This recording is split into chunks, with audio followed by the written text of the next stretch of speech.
Hey, herd watching audience. I am going to take a couple minutes on my way home from some errands to talk about the current state of healthcare legislation. Now, I'm a massive Donald Trump supporter and I understand what he's trying to do here.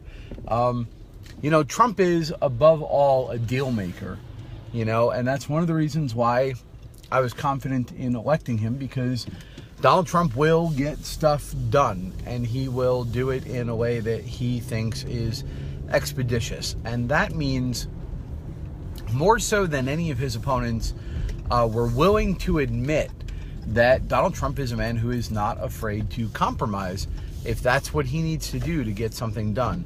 And it looks like he's come to some compromise with Paul Ryan that I don't agree with. From the outside, from what I'm looking at, I'm not a big fan of what I'm thinking of as Ryan care.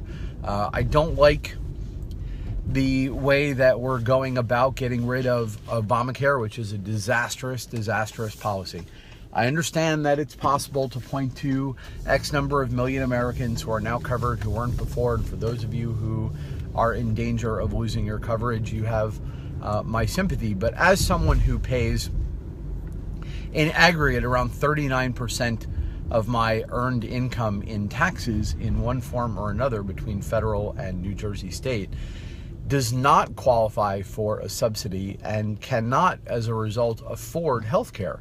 So literally, I am working about a third to almost between a quarter and a third of my time is spent working to earn money that I'm giving away to other people. And then when I do my taxes at the end of the year, every year I'm getting whacked by the Obamacare system for more money and penalties because I couldn't afford to buy health care. And then the work I do get for years was dramatically less than it would have been otherwise, because more and more companies had to cut back on their budgets and do less work because the Obamacare system was such an incredible drag on the economy and on companies that overall this was just a horrible thing. So you're destroying the economy, so I'm getting less work.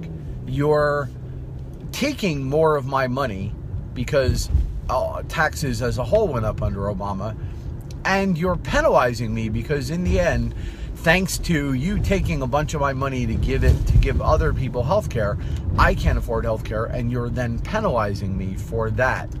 And screw that noise. I'm very sorry for those of you who are in danger of losing your health care, but in the end, your health care does not give you the right to extract the resources for that from me under pain of violence or death or imprisonment, which is what a tax is. And as a whole, Obamacare was a horrible answer to a problem that is much more easily managed in a less confiscatory way. So why is it that given the option of government takeover of healthcare or letting the free market work, why does country after country after country go for the government takeover?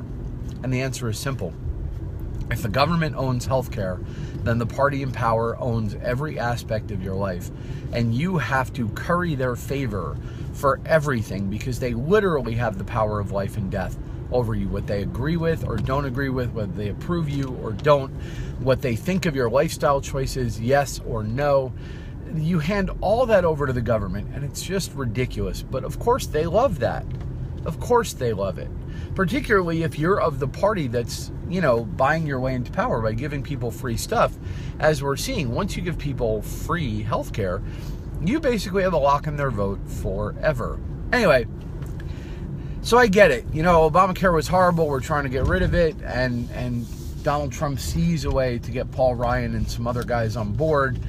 They're going to go through reconciliation, which means they can sort of get some of that done via that process. And then there's the promise of these bills to come. And I just think, in Trump I trust on this stuff in general, but I think in this case his natural urge to deal make is wrong. And I think what he needs to do is throw down the gauntlet, and we need to pass the bill that Rand Paul is proposing. We need to fully repeal Obamacare in its entirety with a, let's go with a, 6-month grace period.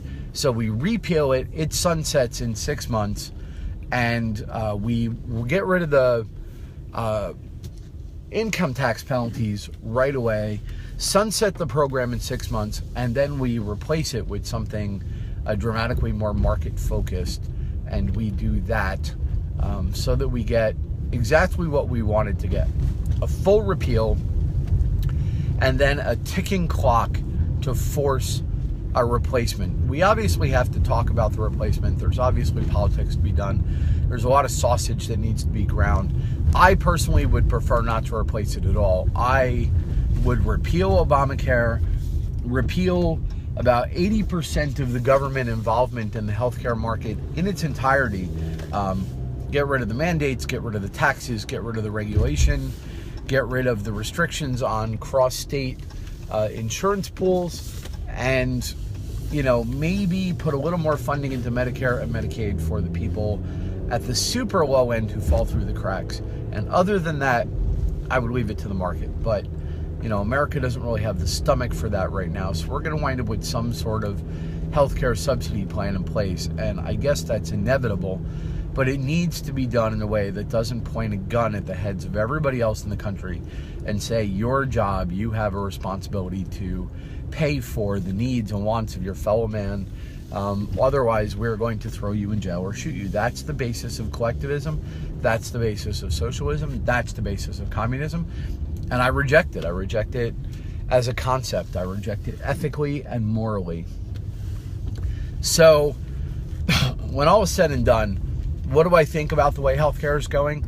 I'm not thrilled. I don't like the idea of cutting a deal. I don't trust Paul Ryan at this point as far as I can throw him on this stuff. I think it's universally despised.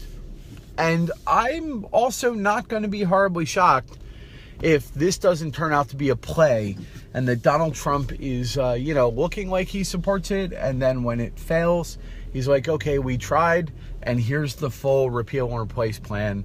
The people demanded it. Though I don't really know that I find Donald Trump to be the kind of guy who plays those sorts of games. It's possible. I mean, the guy is definitely strategizing on a level that most people aren't. So we will see how it goes. But in any case, that's my short take. Ryan Care, not a fan, but I will, in the end, wait and see if that's what Donald Trump thinks is the only way it can work. I think he's expending political capital he doesn't need to, supporting this thing when it's going to be universally hated, when it potentially damages his brand as the guy who's gone to Washington, flipped them the middle finger, and done exactly what he's supposed to do, the wrecking ball effect. But he has a lot more information that I don't have. I'm all for a full repeal with a 3 or 6 month sunset, and I would prefer not to replace it at all, but we'll have to put something in place. Anyway, that's the short Herd Watcher look at where we are with healthcare legislation.